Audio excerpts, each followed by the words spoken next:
ایک سوال ہے جی ہمارے پاس، کاپی رائٹس والی جو اسلامی یا دیگر کتابیں ہیں ڈاؤن لوڈ کر کے ان کا مطالعہ کرنا اور پھر انٹرنیٹ پر انہیں عام کر دینا، کیا یہ شرعاً درست ہے؟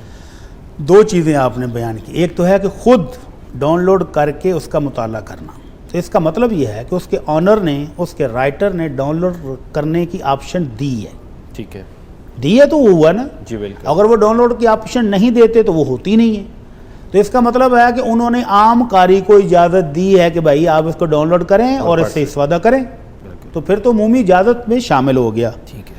اب دوسری بات کہ کیا انہوں نے ایک کتاب کو لکھنے پر محنت، خرچہ، پرنٹنگ پر خرچہ، نشر و اشاعت پر خرچہ، ان کے بے تحاشا مال اور وقت صرف ہوا ہے، اور ایک شخص اٹھے ان کی کتاب ڈاؤن لوڈ کرے، انہوں نے اجازت دی تھی کہ آپ پڑھ لیں، اور وہ اس کو اپنے کمرشل استعمال میں لے آئے، اپنی ویب سائٹ پہ لگا لے یا اس کو دوستوں کو شیئر کرنی شروع کر دے، تو پھر یہ اس مسلمان بھائی کی حق تلفی ہوگی. ٹھیک ہے. اس کے لیے ان کو ان سے اجازت لینی چاہیے. جی بہتر. اجازت مل جائے تو بے شک جہاں مرضی نشر کریں. اور اگر مؤلف نے پہلے لکھ کے دے دیا کہ کوئی حقوق محفوظ نہیں ہے، میری یہ کتاب ہے، جو چاہے پرنٹ کر لے، جو چاہے اس کو پڑھے، جو چاہے شیئر کرے، تو پھر ٹھیک ہے. اور اگر اس کی طرف سے اجازت نہ ہو تو پھر یہ شرعاً جائز نہیں ہوگا. جی بہتر.